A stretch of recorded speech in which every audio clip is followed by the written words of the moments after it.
Hello everyone, welcome to my channel. तो ये है क्लास 10 का एनआईओएस बोर्ड का हिस्ट्री 315 के मोस्ट इंपॉर्टेंट क्वेश्चन आंसर जो कि आपके एग्जाम्स पे डेफिनेटली आएंगे। ठीक है, सबसे पहले हम स्टार्ट करते हैं हमारे वन वर्ड वाले आंसर से। Answer the following in one words. ठीक है, तो इसमें सबसे पहले देखो वन वर्ड वाले आंसर पूछे हैं तो आपको 1 मार्क्स के अकॉर्डिंग ही अपना आंसर देना है।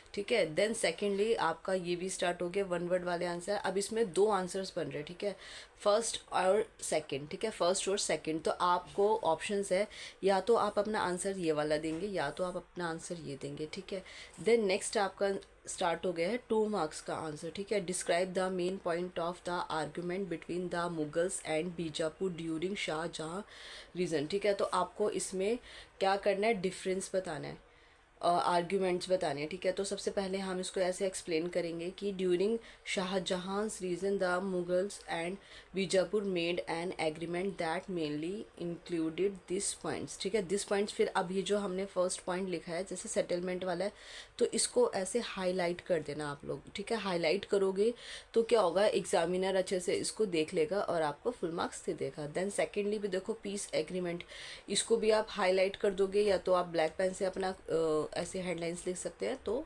आपको पूरे मार्क्स मिलेंगे। आपको इसी पैटर्न में लिखना है ताकि आपके आंसर शीट सुंदर लगे और आपको अच्छे मार्क्स मिले। ठीक है, नेक्स्ट आपका क्वेश्चन स्टार्ट हो जाता है कि explain the status of women in early Vedic society. ठीक है, अब ये भी आपका 2 मार्क्स का आंसर है, तो ये भी आपके लिए इम्पॉर्टेंट है कि in early Vedic society women had high status and freedom. They participated in rituals, received education, compose humans and the close their husbands, enjoying respect and equality with men. ठीक है, अब आपको क्या करना है, ये आंसर भी इम्पॉर्टेंट है, ये भी अच्छे से प्रिपेयर करना है। Next question is why was Kanishka considered and as an important ruler of the Kushana dynasty.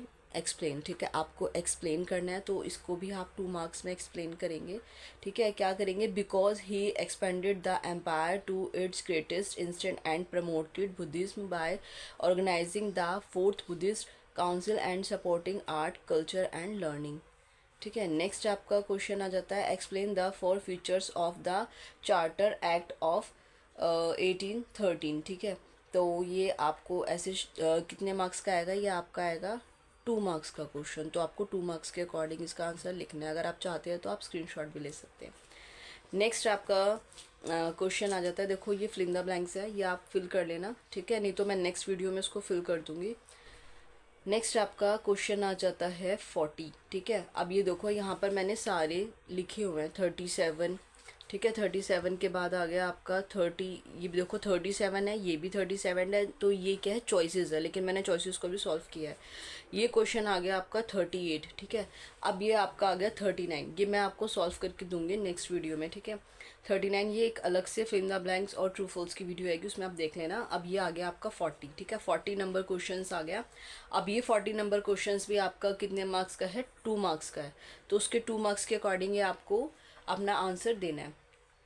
ठीक है, इसमें क्या पूछा है, how have the advances of western ideas across the globe influence traditional culture and social structures in different societies. Explain the spread of western ideas introduced modern education, science and political except challenging traditional believes and social hilarious is it leads to changes in customs, gender rules and governance in many societies। ठीक है, इस तरह से अपना answers देना है। Next आपका question start हो गया है, मतलब कि 19th century British ideology shaped the governance of India. Explain the statement with examples. ठीक है, तो आपको क्या करना है, पहले आपको स्टेटमेंट लिखनी है यहाँ से लेकर यहाँ तक, अपनी स्क्रीनशॉट ले सकते हो, ये एक इंपॉर्टेंट क्वेश्चन है। देन इसके बाद आपको अपने एग्जांपल्स लिखने हैं। ये देखो एग्जांपल्स है, लेकिन इसको ना आप ब्लैक पेन से या पेंसिल से हाईलाइट कर देना एग्जांपल्स को ऐसे, तो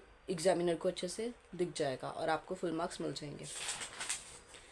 नेक्स्ट आपका क्वेश्चन स्टार्ट हो जाता है, cultural interaction has led to changes in our food habits. Explain the statement with example. ठीक है, सबसे पहले तो आपका क्या है, ये क्वेश्चन नंबर क्या है, 41 क्वेश्चन पेपर के अकॉर्डिंग। फिर इसका आपने क्या करना है, इसको एक्सप्लेन करना है कि जैसे culture interaction influenced food habits by introducing new ingredients and cooking styles, ठीक है। फिर इसका ऐसे एग्जांपल देना नीचे नेक्स्ट लाइन में, potatoes tomatoes and chillies become common in India cuisine. फिर नेक्स्ट आपका क्वेश्चन आ जाता है, describe the features of Gandhara school arts, ठीक है। सबसे पहले आपको उसके बारे में बताना है कि the Gandhara school arts combined Greek Roman and Indian style and flourished during the Kushana period. फिर नेक्स्ट आपको लिखना है इसके की फीचर्स आपको उसमें 3 देने हैं। यह आपका जो आंसर्स होगा, यह आपका आंसर होगा 3 मार्क्स का, ठीक है। फिर आपको यहाँ पर इसके फीचर्स लिखने हैं, फीचर्स नंबर 1, 2 एंड 3। तो उसमें क्या है, realistic human figures with detailed drapery and expressions, ठीक है, drapery and expressions, Buddhist themes specially images of Buddha, use of stone and stucco showing Greco-Roman influence in posture and styling। ये आपको clear हो गया। नेक्स्ट आपका क्वेश्चन स्टार्ट हो जाता है, explain the difference between early Harappan and the nature Harappan period, ठीक है। इसमें आपको क्या करना है, आपको डिफरेंस बताने हैं। सबसे पहले आप लिखोगे difference between early Harappan and nature Harappan periods, ठीक है। फिर आपको एक्सप्लेन करना है। जैसे फर्स्ट आपका आ गया सेटलमेंट, इसका स्क्रीनशॉट ले लो, ये एक इम्पॉर्टेंट क्वेश्चन है। नेक्स्ट आपका आ गया इकोनॉमी, थर्ड आ गया आपका आर्टिफैक्ट्स, ठीक है। तो ये एक इम्पॉर्टेंट क्वेश्चन है, इसको आपको एक्सप्लेन करना है और आप इसको एक्सप्लेन अपनी लैंग्वेज में भी कर सकते हैं। लेकिन हाँ, अगर जैसे मैंने इसको सॉल्व किया है, आप भी अगर अपने एग्ज़ाम्स में ऐसे ही सॉल्व कर आएंगे नीट एंड क्लीन, और हर वर्ड को, हर हेडलाइन को आप हाईलाइट करके आएंगे, तो आपको बहुत अच्छे मार्क्स मिल जाएंगे। और अपनी लैंग्वेज में करके आना, इंग्लिश, हिंदी, पंजाबी, कोई भी एक लैंग्वेज चूज़ कर सकते हो, उसमें अपना आंसर दे सकते हो। एक बात और कि अपनी बुक को कॉपी करना छोड़ दो, अपने पास से बनाकर आंसर्स लिखोगे तो बहुत अच्छे मार्क्स आएंगे। एज इट इज़ बुक की लैंग्वेज लिखोगे तो मार्क्स कट जाते हैं। अपनी लैंग्वेज में आप थोड़ा लिखोगे, पूरे मार्क्स मिलेंगे, ठीक है। Explain the town planning of the Harappans, ठीक है। अब इसकी टाउन प्लानिंग लिखनी है आपको, तो फर्स्ट पॉइंट जिसको पॉइंट्स में लिख दोगे आप तो ज़्यादा बेटर है। फर्स्ट पॉइंट, सेकंड पॉइंट आप इसका स्क्रीनशॉट ले सकते हो, बहुत ही इजी है। एंड थर्ड पॉइंट, फिर अब देखो क्वेश्चन इसके बाद 44 स्टार्ट हो गया है। How did Swami Vivekananda contribute to the Indian reform movement, ठीक है, एक्सप्लेन है। तो अब इसके पॉइंट्स लिख देना आप, पहले यहाँ पर ऐसे हेडलाइन डाल देना, फिर 1, 2, 3, इसके 3 पॉइंट्स हो गए। आप इसको देख लो और स्क्रीनशॉट ले सकते हो उसका। नेक्स्ट आपका क्वेश्चन नंबर आ जाता है 44, ठीक है। 44 आपको क्वेश्चन पेपर, ये एक इम्पॉर्टेंट क्वेश्चन पेपर है, अच्छे से प्रिपेयर करना है। ये आपका 3 मार्क्स का क्वेश्चन है, ठीक है। इसको भी आप अच्छे से देख लो और इसका स्क्रीनशॉट ले लो। अब वो तो पॉइंट फर्स्ट था, ये पॉइंट सेकंड और ये पॉइंट आपका थर्ड आ जाएगा। सो नेक्स्ट क्वेश्चन हमारा है क्वेश्चन नंबर 45। ये भी एक इम्पॉर्टेंट क्वेश्चन है, ठीक है। इसके भी आप स्क्रीनशॉट ले सकते हैं। और इसके जैसे इन्होंने लिखा है कि हाउ डिड द, इसमें क्या है, कोल्ड वार है। कोल्ड वार वाला क्वेश्चन जो होता है वो मोस्ट इंपॉर्टेंट होता है, और आपको अपने जो आंसर्स है वो ज़्यादातर पॉइंट्स पे ही देने हैं। पॉइंट्स में आंसर देने पर ज़्यादा मार्क्स मिलते हैं एज अ पैराग्राफ के अकॉर्डिंग, ठीक है। तो इसमें कोल्ड वार के ऊपर point first, second and third, ये आपका एक इम्पॉर्टेंट है, इसके आप स्क्रीनशॉट ले सकते हैं। नेक्स्ट क्वेश्चन आ गया आपका क्वेश्चन नंबर, देखो ये भी क्वेश्चन नंबर 45 था, ठीक है। एंड ये वाला क्वेश्चन भी आपका 45 है, ठीक है। आप मैच कर लेना क्वेश्चन पेपर से। तो इसमें भी देखो मैंने पॉइंट्स में ही आंसर दिया है, तो आपको भी ऐसे ही अपना पॉइंट्स में आंसर देना है। ये एक इम्पॉर्टेंट क्वेश्चन है। ये है क्वेश्चन नंबर 46, ठीक है। क्वेश्चन नंबर 46 भी आपके लिए मोस्ट इम्पॉर्टेंट है। इसमें क्या है, पॉलिटिकल मोबिलाइजेशन के ऊपर है इन द 20th सेंचुरी, ठीक है, एक्सप्लेन करना है। तो ये तो इम्पॉर्टेंट है। अगर आपने ये क्वेश्चन पेपर कर लिया, ठीक है, इवन आपके 50 मार्क्स तो आ ही जाएंगे। तो इसको आप अच्छे से प्रिपेयर कीजिए, और जो क्वेश्चन पेपर है इसको आप अपनी लैंग्वेज में बनाकर मतलब आंसर्स दीजिएगा। और ये जो क्वेश्चंस है, ये सारे क्वेश्चंस इसमें से हाफ तो इसमें से आएंगे ही, बस क्वेश्चन की लैंग्वेज थोड़ी चेंज हो जाएगी। तो इसलिए क्वेश्चंस पर ज़्यादा ध्यान देना, उसको पहले अच्छे से रीड करना, समझना, तभी अपना आंसर देना। जल्दीबाजी में बिल्कुल गलती मत कर देना। नेक्स्ट आपका आ गया है, explain the causes of the first world war, ठीक है। फर्स्ट वर्ल्ड वॉर के ऊपर आपको बताने कॉजेस क्या हुए थे।